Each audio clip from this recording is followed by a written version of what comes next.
Everyone, the internet is spinning with stories about Sony's Spider-Man universe being dead. But let's face it, we're talking about superheroes and supervillains. So really, how dead is dead within the villain verse? Because we know they always find a way to come back. Am I right? Still, there's no doubt that Sony's venture into spinning a cinematic universe out of Spider-Man's adversaries and tertiary characters has encountered some significant challenges, leading to speculation about the future of these villain verse and these villain focused films. Well, I have got five excellent reasons why Sony is abandoning its villainous dark path. So let's cut to the chase. But first, be sure to like this video and subscribe for more and show the powers that be, namely the YouTube algorithm, what you like. Thank you so much. You have made my day. All right, so within Sony's villainverse, the studio has produced several films featuring characters from Spider-Man comics. This includes Venom, which has been the most successful spin-off character despite the absence of Spider-Man himself. Other stories include Morbius, Madam Web, and Kraven, all of whom have experienced their own set of critical and financial issues. But is that enough to kill a universe? Well, several factors have actually contributed to Sony's reconsideration of the villain-centric projects they have. So it's more of a group impact thing than a single straw that broke the camel's back for Sony. So what are the five reasons that I think they're doing this? First off, critical and commercial underperformance.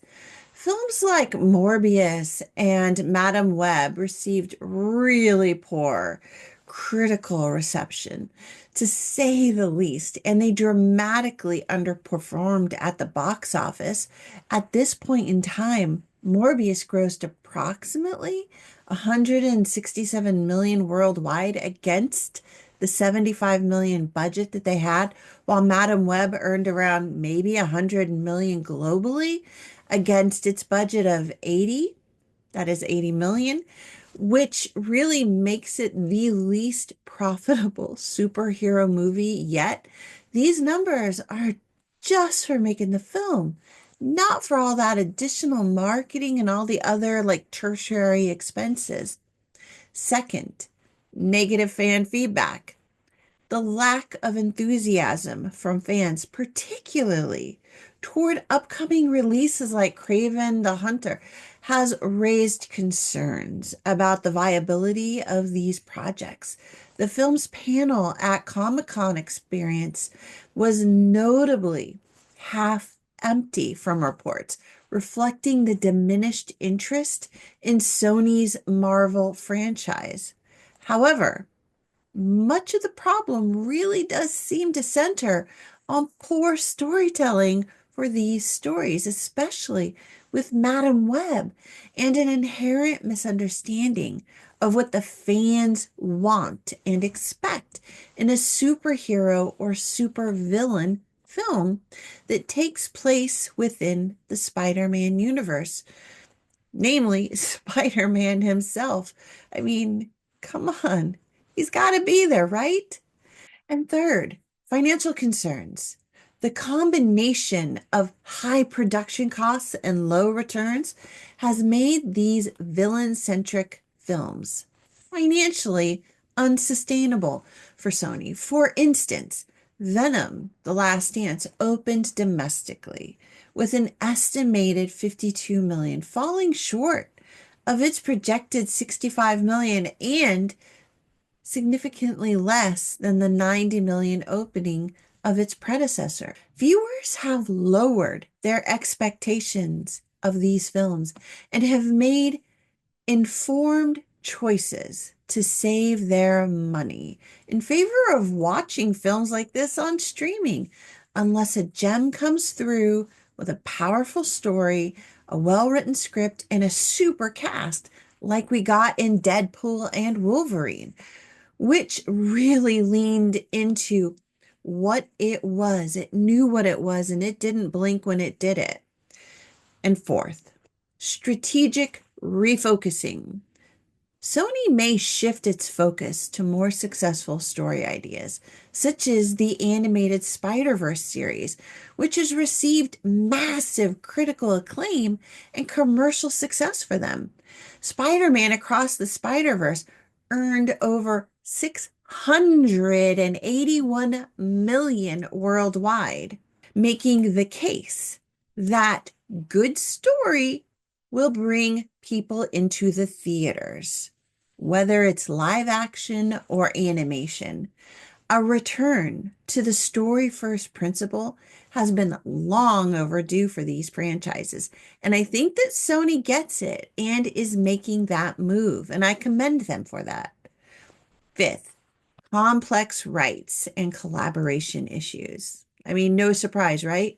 Restrictions on character usage between Sony and Marvel Studios have been complicated, and they've complicated the development of these films, limiting creative possibilities and undermining viewer expectations all along.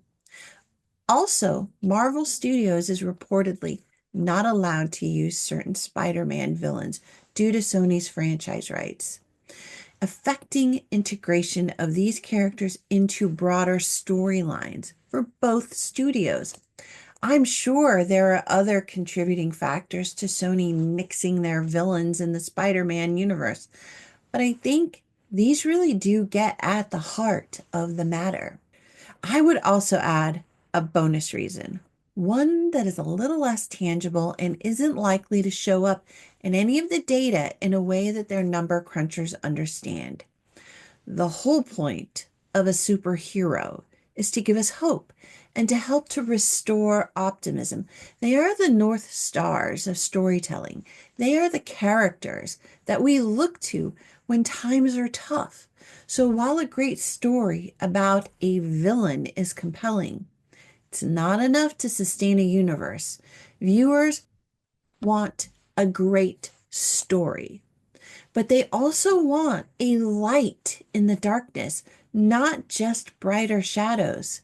From critical failures to financial losses and strategic realignments, there are a variety of factors that clearly led Sony to reconsider its approach to Spider-Man's villain-centered films.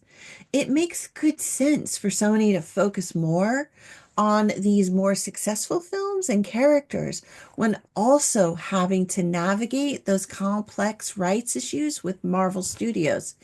It's fairly obvious that these factors collectively influenced Sony's decision to discontinue Spider-Man's villainverse. So, what are your thoughts on this? What other reasons might be forcing Sony's hand? Let me know what you think in the comments below and let's chat about it, because I think this is one of those things that fans have a lot to say on the subject. Also, be sure to like this video and subscribe for more. In fact, why not watch this next review? Thanks so much, everybody. Have a great day, and bye for now.